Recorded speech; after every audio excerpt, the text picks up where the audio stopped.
I'm Christine Grail with Leica Geosystems, and this is the Tech Insider. News and trends that matter to you in your business. If you're involved in any aspect of building construction, you're well aware that there is a productivity problem. No matter what you do, you just can't seem to work fast enough to get everything done. Fortunately, with every challenge, there is an opportunity for innovation. Nate Bush has experienced his share of challenges in his 27 years of concrete construction as a field engineer and a line and grade manager. He has spent a lot of time looking for and implementing ways to work faster. Now he is building construction technology consultant for Leica Geosystems, part of Hexagon. And he shares his insights with other professionals who are on their technology journey. I'm thrilled to have Nate joining us on the program today. Welcome, Nate. Hello, Christy. How you doing today? Doing great. Thank you so much for joining us. So, Nate, what is the biggest challenge on construction job sites right now? Is it productivity? Yeah, and a lot of that is due to labor shortage. Everyone's trying to find manpower to man their jobs, right?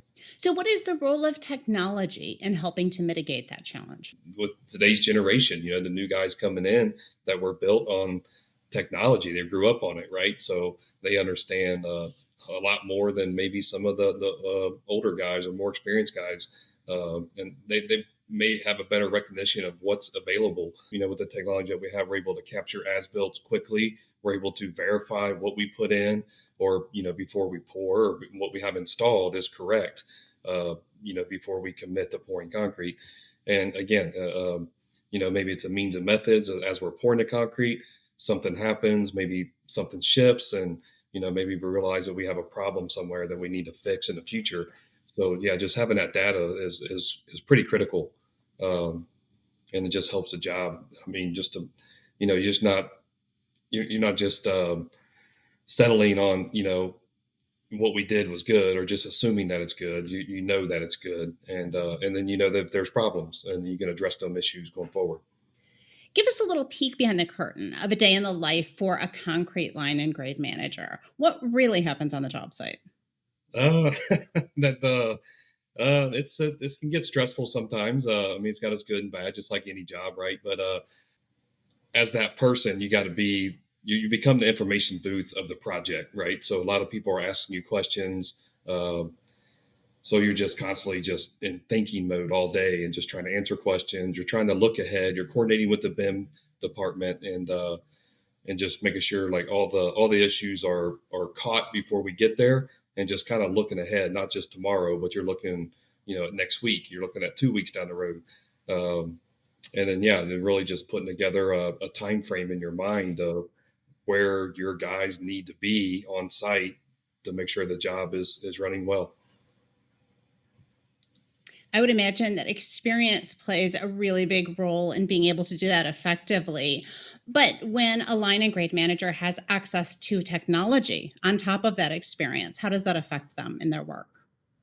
Yeah, so it definitely helps out. I mean, anytime you can free your guys up to work on another task, or maybe it's only one guy on the job versus two guys, or whatever the number may be. But if you can minimize manpower on a job site, and you try to schedule multiple jobs, and just gives you the flexibility to move people around. If you have technology that's filling some of the voids. Of course, you were involved in concrete construction. In a perfect world, I'm sure you would have loved to just clear the deck and have that space all to yourself, but that is not reality. And so I'm curious, how does it affect the other trades when you have access to technology? Other trades, that seems like, fortunately with the company I worked at, we were always kind of a leader of technology, I feel like, and we always had the things that we needed to be more efficient. They kind of had that vision of, how can we save, time? And I see other trades coming along with that. I mean, when you're talking about other trades, as far as like MEP contractors, plumbers, electricians, but just for our own trades, the carpenters and the laborers and the operators, yeah, when they don't have to wait on us for layout, they're being productive. When it gets really unproductive is, where we got to be in three places at once. So somebody's waiting on us, whether it's a carpenter crew, that may be a crew of 6 guys, 7 guys, waiting on us. That's a lot of money that adds up quickly. Or an operator, not just operator pay, but you usually got dump trucks on the job site. You got a piece of equipment that you're paying rent on. You usually have laborers working with the hoe, or whatever the piece of equipment is. Um, so yeah, it just helps the job out tremendously in all aspects. Now, one piece of technology we've been showing in the background as we've been talking is something that looks like a prism pole, but it's being tilted and moved around in a way that you wouldn't do with a standard pole. Can you tell us what we're looking at here? The AP20 pole, that's been a pretty popular device. A lot of people like it, especially when you're on the run, go go go, get layout done. Yeah, it just speeds things up. I mean, without having to take that level bubble and bubble up or get level, and you're just basically just putting the pole right where you need it. Yeah, it's fast, and it definitely does speed up time for sure. So, what was your initial reaction when you first saw the AP20 auto pole in use on a concrete job? Because I know this is still relatively new technology. I did have an opportunity to jump on a few construction sites and play around with it, and really seeing, you know, what it can do, the advantages that it has to speed up the processes. One example, I was on a job site in Nashville, and the finishers just got done pouring a slab, and it was go time for us to get out there and start laying out the columns, the walls, so the carpenters get going to start pouring the vertical elements. Um, and yeah, it just once we got it dialed in, it was just made things super fast. That's not just laying out the elements, but just capturing that topo, capturing the slab edges. Probably cut the time in half for sure. So, what is it exactly about the AP20 that makes it so much faster? You don't have to level the pole. Is that all it is? I think that's probably one of the biggest advantages of it. Another thing that it has is the target ID, which just means that your robot is only going to lock on your pole, right? So, pre-pour. Usually, there's a lot of other contractors out there that are trying to install their work as well. Um, so you may have up to 3 robots on a deck. So, every time you break lock or lose your prism and you do a search, you don't have to worry about it locking on something else or someone else's pole. It's just only looking for you and it locks on you. So, I mean, that just saves seconds that add up at the end of the day. Another one is the pole height, right? So it automatically reads the height of your rod. So when you're doing them topo shots or doing them slab bed shots, if for some reason you got to raise your pole up, raise your pole down, that's just one less thing you got to worry about.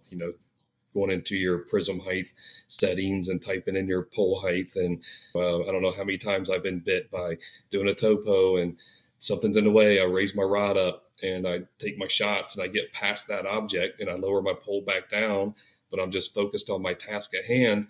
Um, I forget to change my settings and I go back in the office and I plot my data and realize that I screwed up. So yeah, and then you're just trying to figure out where you screwed up or eventually going back out and doing it again. How much time would you estimate the auto pole saves on a typical job site? I mean, you're used to using robotic total stations anyway.